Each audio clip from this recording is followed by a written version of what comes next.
kasih banyak ya atas waktu yang sudah diberikan. Dalam hal ini saya di sini duduk di sini pengen ngobrol dengan Pak.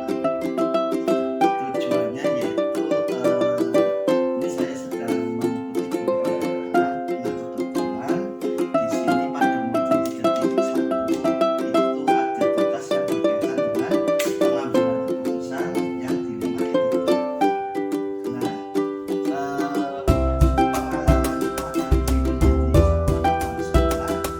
seringkali pastinya pernah menemui dalam hal kaitannya dengan kasus-kasus yang dimana merupakan dilema etika. Nah, kira-kira waktu itu boleh diceritakan kapan kejadiannya dan bagaimana situasinya? Baik, tentunya kita kepala sekolah ya sering kali menemui kasus-kasus yang seperti itu. Tapi yang sangat sering terjadi dan hampir tiap tahun ini tentang dilema bagaimana sekolah kita kan sekolah swasta. Semua kegiatan itu ditopang dengan pendanaan salah satunya dari orang tua. Sementara ada mungkin di luar sana bahkan beberapa yang ke sekolah kami itu dari keluarga yang tidak mampu, tapi dengan prestasi yang luar biasa yang sejalan dengan nafas sekolah kita, yaitu menjadi SMP-nya para juara. Nah, ini merupakan beban moral dan dilema ketika kita berhadapan dengan kasus seperti itu, Pak. Jadi kita butuh dana untuk pengembangan sekolah, gaji guru dan lain-lain, tapi di satu sisi ada anak yang berprestasi dan ingin masuk ke sekolah ini. Itulah yang menjadi kita kadang harus berpikir ulang, berpikir dan menjadi kasus dilema. Satu kepentingan ini untuk menyelamatkan anak yang ingin sekolah di sekolah Islam, satunya lagi kepentingan tentang bagaimana kita mengoperasionalkan sekolah itu. Artinya mungkin dari keduanya tetap berjalan ya Pak ya, dijalankan ya Pak. Kemudian yang berikutnya ini Pak Andri, selama ini bagaimana Pak Andri menjalankan pengambilan keputusan di sekolah Pak, terutama untuk kasus-kasus di mana ada dua kepentingan yang sama-sama benar atau sama-sama mengandung nilai kebijakan? Baik, tentunya dalam mengambil keputusan pertama kita harus tahu akar permasalahannya apa. Nah, jadi pertama yang kita harus lakukan adalah masalahnya apa. Kemudian kita menganalisis, ya, analisis dari permasalahan. Contohnya kayak tadi yang saya sebutkan itu. Setelah analisis, kemudian kita ambil peraturannya seperti apa. Di bawah peraturan ada namanya kebijakan. Nah, itulah langkah-langkah yang kita ambil. Setelah nanti muncul kebijakan, baru kita evaluasi apakah keputusan itu sudah sesuai atau belum. Jadi ada langkah-langkah dalam mengambil keputusan. Dari yang disampaikan oleh Pak Andri tadi saya mencoba mencatat itu ada poin 5 ya Pak ya, yang dilakukan oleh Pak Andri dalam mengambil keputusan. Nah, baik, kemudian yang berikutnya terkait dengan langkah-langkah atau prosedur seperti apa yang biasanya Pak Andri lakukan dalam menangani kasus ini? Yang seperti tadi ya, kasus yang dari awal itu yang jelas kita harus tahu dulu latar belakang atau masalah dari siswa tersebut apa. Kenapa siswa itu pengen ke sekolah kita? Berarti kan sekolah kita ada daya tariknya. Iya. Itu yang kita harus kita gali. Kemudian yang kedua, sekolah harus mampu berada di tengah. Artinya kita bisa melaksanakan subsidi sila. Jadi siswa yang berprestasi itu bisa kita terima sesuai dengan keadaan keuangannya. Artinya kita menyesuaikan dengan keadaan keuangan dari pendaftar. Karena siswa ini punya potensi, tetapi tidak didukung dengan keuangan orang tua yang kuat. Jadi kita berada di tengah, karena kita sekolah kita juga kan ada bantuan operasional dari pemerintah. Yang dana positif sehingga minimal untuk kebijakan lain-lain program dari sekolah kita bisa kita subsidi dari uang SPP anak lain atau tata ulang anak lain. Kemudian untuk keseharian operasional yang sesuai dengan dinas kita bisa lakukan dengan penggunaan uang. Ya, baik. Terima kasih tadi atas jawabannya yang disampaikan Pak Andri. Kemudian yang selanjutnya, hal-hal apa saja yang selama ini Pak Andri anggap efektif dalam pengambilan keputusan pada kasus-kasus dilema etika? Ya, yang jelas kasus-kasus tidak hanya kasus ini ya, yang Iya. tentang keuangan ini. Yang jelas hal-hal yang saya lakukan biar tepat dan cepat dalam menangani, yang jelas kita harus pertama gunakan sesuatu dari hati. Karena apapun peraturan, kalau tidak dibarengi dengan hati, hasilnya akan berbeda. Jadi yang paling unsur pertama adalah komunikasi. Akan berbeda ketika komunikasinya itu berjalan dengan lancar, dan bila jalan tidak lancar itu sangat berbeda. Jadi komunikasi itu kita sama-sama satu tujuannya A, tapi dengan komunikasi yang baik, insya Allah dua pihak ini akan ada penyelesaian. Tidak ada lagi dilema etika. Berarti yang terpenting mungkin cara kita mengkomunikasikan kita. Ini. Kemudian yang berikutnya, hal-hal apa saja yang selama ini merupakan tantangan dalam pengambilan keputusan pada kasus dilema etika? Kalau tantangan yang jelas, apabila kasus itu terjadi pada guru kita, ya, pada orang tua, pada siswa, itu kan berarti tantangannya berbeda-beda. Iya. Tapi tetap yang perlu kita pahami, panduan kita pertama adalah peraturan. Peraturannya seperti apa? Di bawah peraturan ada kebijakan. Nah, ini tentunya kebijakan ini tergantung dari kasusnya. Tetap peraturan kita laksanakan, tetapi setelah peraturan tetap ada kebijakan. Iya. Misalkan dia etika tidak bagus atau apa, ini kan ada yang namanya kita toleransi untuk komunikasi dulu, bagaimana kita selesaikan bareng-bareng, kemudian ternyata diulangi kembali. Nah, ini bisa kita berikan peringatan begitu. Jadi ada beberapa kasus, ada beberapa analisis yang bisa kita lakukan untuk goalnya adalah mendekati peraturan tersebut. Artinya mungkin dalam menyelesaikan atau mengambil keputusan ini, kita juga tetap prosedurnya sesuai dengan peraturan. Iya, betul, intinya itu. Oke, yang berikutnya yaitu apakah Pak Andri memiliki sebuah jadwal tertentu dalam sebuah penyelesaian kasus dilema etika? Kemudian apakah Pak Andri itu langsung menyelesaikan di tempat atau memiliki sebuah jadwal untuk menyelesaikan, baik itu bentuk atau prosedur seperti apa yang akan Bapak jalankan?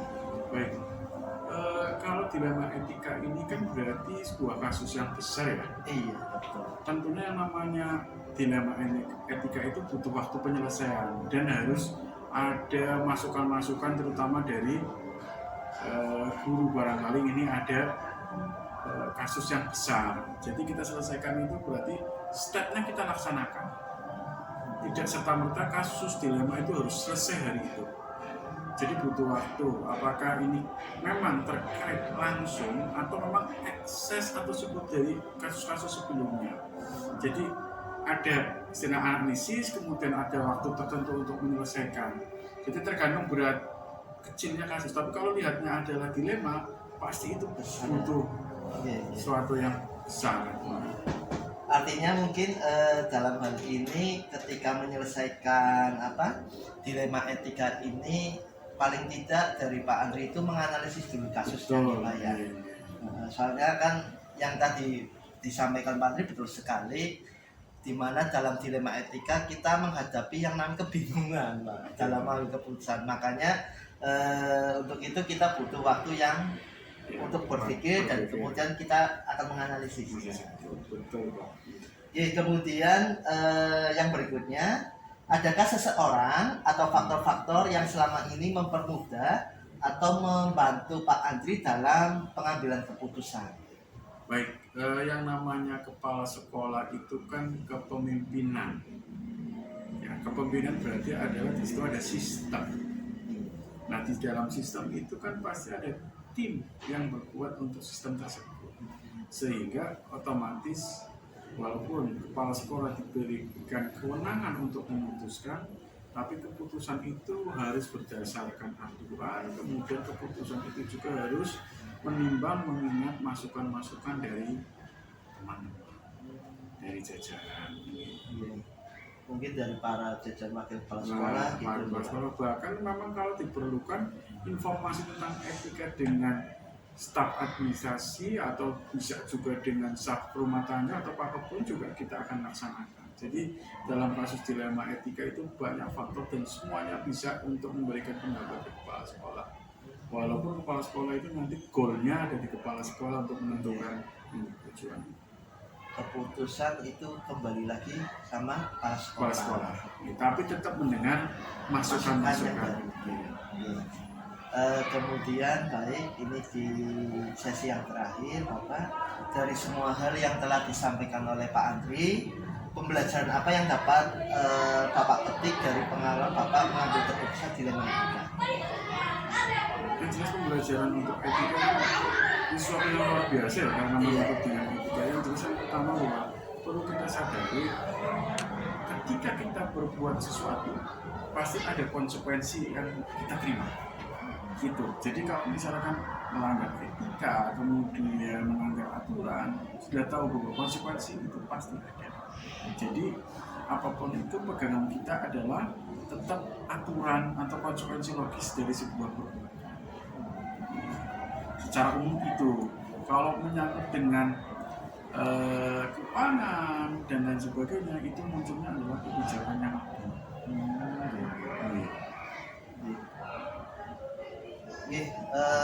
Terima kasih sebelumnya Pak Andri sudah menyempatkan waktunya untuk berbagi ilmu ya terkait dengan pengambilan keputusan dilema etika. Mudah-mudahan nanti sekolah ini nantinya bisa menjadi lebih baik, Andri ya. Di dalam Pak Andri mungkin juga nantinya Pak Andri diberi kesehatan, ya, keberkahan dalam hidup. Terima kasih. Sebelumnya hanya itu yang bisa saya sampaikan. Mohon maaf atas waktu yang sudah diberikan dan saya cukup sekian. Wabillahi taufiq wal hidayah. Wassalamualaikum warahmatullahi wabarakatuh.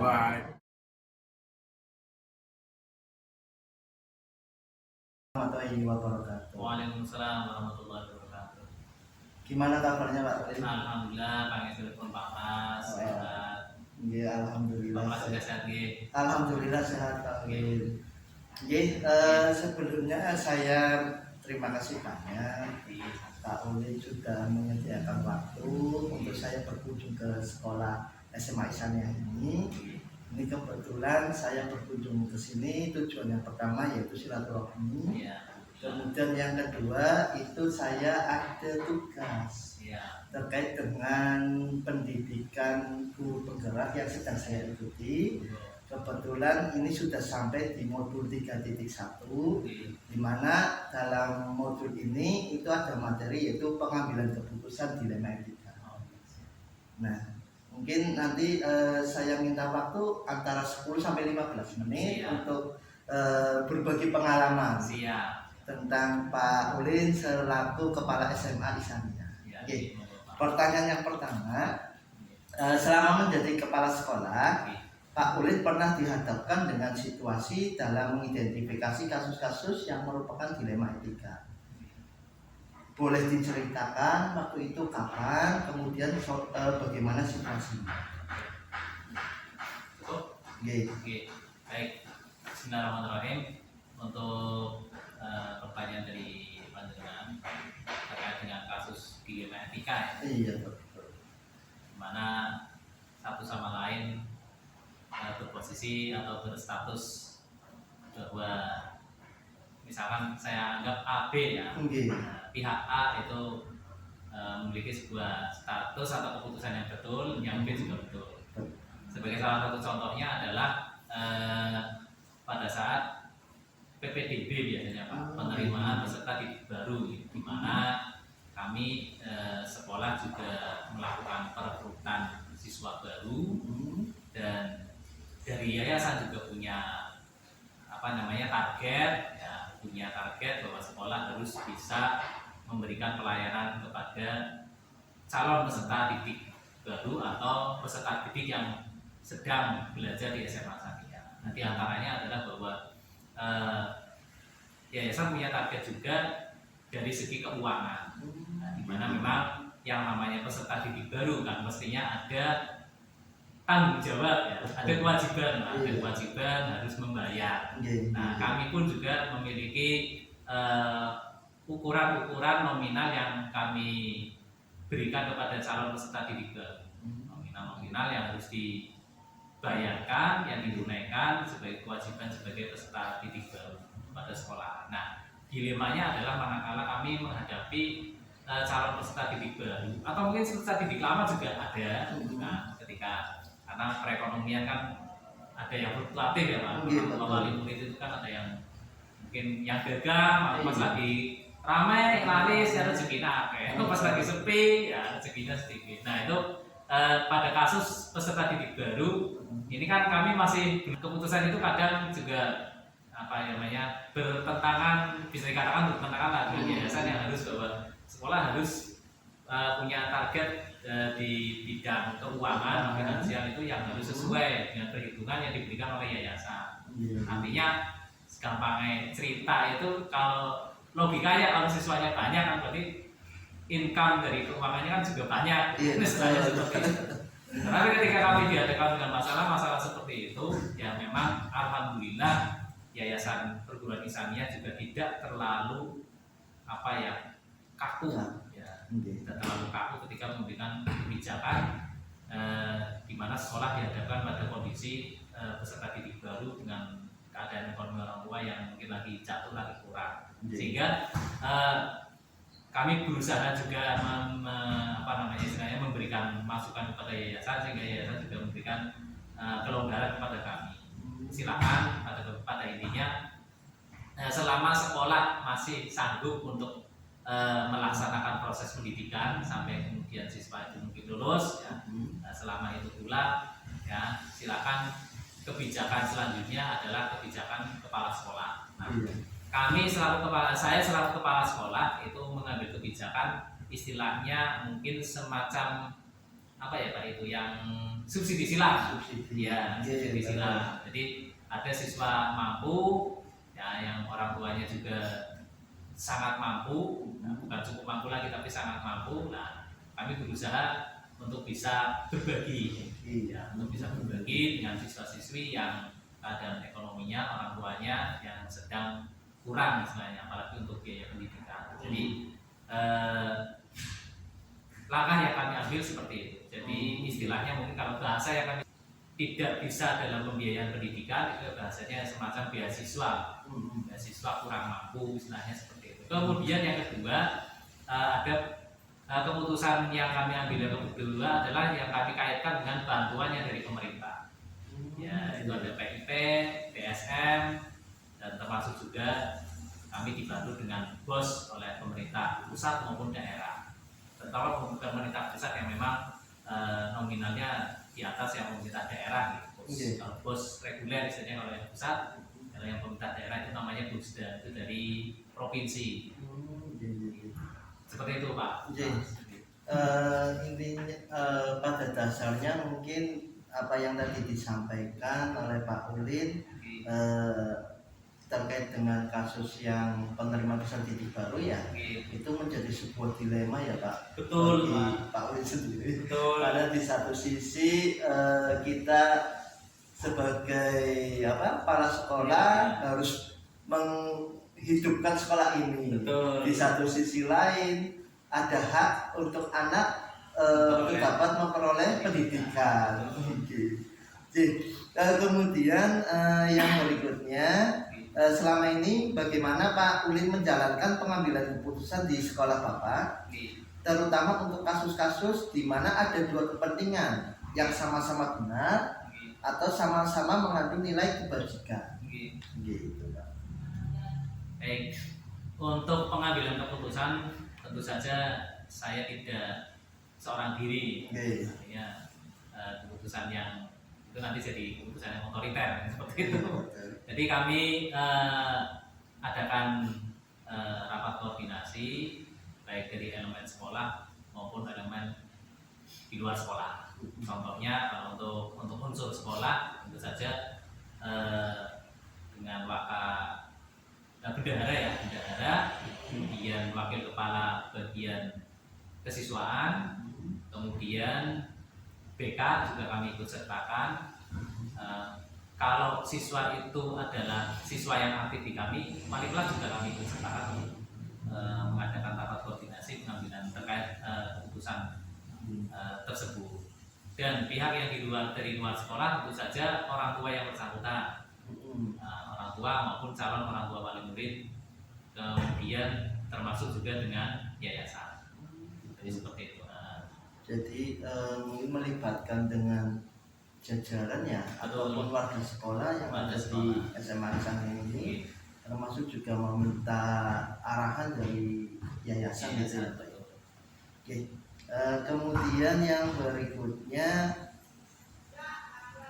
hal-hal apa saja yang selama ini merupakan tantangan dalam pengambilan keputusan pada kasus-kasus dilema etika? Ya, baik. Yang menjadi tantangan kami adalah pada kasus dilema etika itu ketika dihadapkan pada kondisi memang ada Pak, ada ini kasus real ketika anak ini benar-benar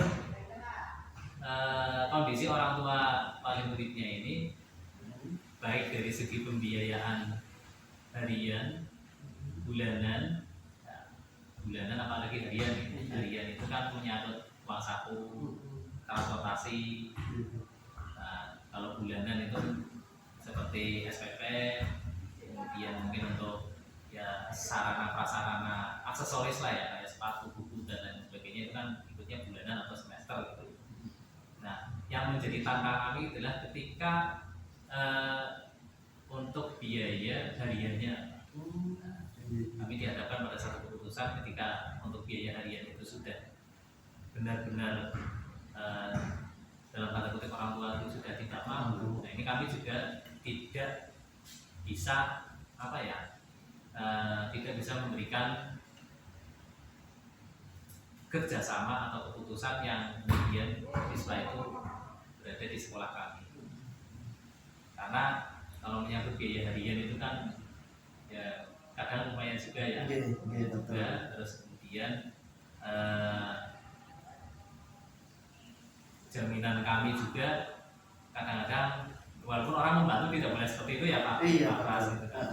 Maka kami juga melihat sisi yang lain, pertimbangan yang lain artinya seperti itu. Ada memang yang menjadi tantangan kami seperti itu. Nah, kami siap membantu kalau dari segi bulanan SPP oke lah. Gitu kan. Tapi ketika sudah menyangkut biaya harian, nah itu yang mestinya bisa minimalisir, bisa istilahnya bisa ditanggung oleh orang tua wali murid atau mungkin ada orang yang bisa membantu. Ada orang yang bisa membantu Pak, misalkan dia menyumbangkan atau memberikan alat transportasi, misalkan berupa sepeda. Tapi kadang calon peserta didik ini tidak mau. Nah ini akhirnya kami tidak bisa, kalau berupa uang tidak bisa seperti itu, tapi kalau berupa barang kami membantu siap. Tapi ada juga yang kemudian menerima Pak. Yang menjadi tantangan adalah ketika tidak menerima. Ya sudah, kalau tidak menerima kami juga tidak bisa memaksa. Mungkin barangkali ya memang kadang ada calon peserta didik baru yang kemudian orang tuanya ini butuh penopang dari anak itu membantu kehidupan orang tua atau keluarganya semua. Itu bekerja itu Pak, tulang punggung juga. Jadi seperti itu kami juga tidak bisa memaksa. Nah, seperti itu kondisinya. Ya, di sisi lain mereka juga sangat membutuhkan untuk kehidupan sehari-hari. Gitu Pak. Terima kasih atas jawaban dari Pak Ulin. Kemudian yang berikutnya, apakah Pak Ulin memiliki sebuah jadwal tertentu dalam sebuah penyelesaian kasus dilema etika? Kemudian apakah Pak Ulin langsung menyelesaikan di tempat atau memiliki sebuah jadwal untuk menyelesaikannya? Baik itu bentuk atau prosedur seperti apa yang akan Bapak jalankan? Oke. Baik, untuk jadwal sementara ini memang langsung kami selesaikan. Ketika permasalahan dilema etika itu kami anggap bisa diselesaikan pada saat itu, atau mungkin 1 hari 2 hari bahkan ada yang sampai 1 minggu ya, karena memang pengambilan keputusan seperti itu kan tidak sepihak ya. Jadi dari pihak orang tua wali murid juga, kami dari pihak sekolah, kesiswaan, BK, termasuk mungkin juga wali kelas. Nah itu ada yang bisa diselesaikan 1-2 hari, 3 hari, ada yang butuh waktu 1 minggu untuk mempertimbangkan, artinya seperti itu. Jadi kalau jadwal kami tergantung pada permasalahan. Ketika ada permasalahan ya kami buat jadwal. Cuma memang prinsip kami adalah pelayanan cepat, memang pelayanan prima ya, cepat itu langsung ditangani, tidak menunda-nunda waktu. Berarti intinya ketika kita menghadapi dilema etika ini, ada kasus yang dimana harus diselesaikan dengan cepat. Betul. Ada juga mungkin yang harus diselesaikan membutuhkan waktu gitu Pak. Artinya ini kondisional ya Pak ya, tergantung kasusnya itu bagaimana bisa diselesaikan cepat ataupun tidak. Oke. Kemudian yang berikutnya, adakah seseorang atau faktor-faktor yang selama ini mempermudah dalam mengambil keputusan dalam kasus-kasus dilema etika? Baik, tentunya yang mempermudah ada ya Pak. Ya, yang mempermudah adalah yang pertama, ketika orang tua wali murid itu bisa kita ajak bersama. Satu pemikiran dengan kami, menerima masukan atau solusi dari kami orang tua pertama. Yang kedua yang mempermudah adalah ketika ada orang yang mau membantu, ya, entah itu dari guru, dari unsur sekolah sendiri maupun unsur dari luar sekolah, termasuk yayasan. Ketika yayasan bisa ikut memberikan solusi, bukan hanya sebatas istilahnya kata-kata, tapi juga dalam bentuk ada wujudnya, solusinya itu berwujud. Artinya mungkin melibatkan banyak unsur ya Pak. Betul. Di mana dalam hal ini ada baik dari orang tua ataupun warga sekolah ataupun dari yayasan. Masyarakat sekitar juga mungkin dilibatkan ya Pak ya. Betul. Dalam mempermudah untuk mengambil keputusan ini. Kemudian ini yang terakhir, dari semua hal yang telah disampaikan oleh Pak Ulin, pembelajaran apa yang dapat Bapak petik dari pengalaman Bapak mengambil keputusan dilema etika? Pelajaran yang bisa saya ambil adalah bahwa ketika ada orang membutuhkan pertolongan, kita segera membantu semampu kita ya. Kita berusaha untuk segera membantu semampu kita. Kemudian pola pembelajaran yang kedua adalah adanya rasa persaudaraan. Karena apa? Persaudaraan itu adalah ketika ada yang lemah, kemudian yang mampu membantu. Nah itu kemudian ada ikatan persaudaraan. Jadi persaudaraan Pak. Yang ketiga, saya menjadi orang yang tidak otoriter ketika memberikan satu keputusan. Artinya butuh pemikiran orang lain. Jadi seperti itu Pak. Baik, tadi beberapa yang sudah disampaikan, pengalaman pembelajaran yang bisa dipetik oleh Pak Ulin sangat luar biasa sekali. Saya ini mencatat beberapa kesimpulan-kesimpulan ya tadi yang telah disampaikan oleh Pak Ulin, di mana pembelajarannya itu yang didapat, yang pertama itu pelajaran yang bisa diambil yaitu dengan membantu orang yang mengalami kesusahan. Betul. Kemudian yang kedua, munculnya rasa persaudaraan gitu ya. Kemudian ini yang sangat paling berkesan bagi saya, tidak menjadi sebuah otoriter.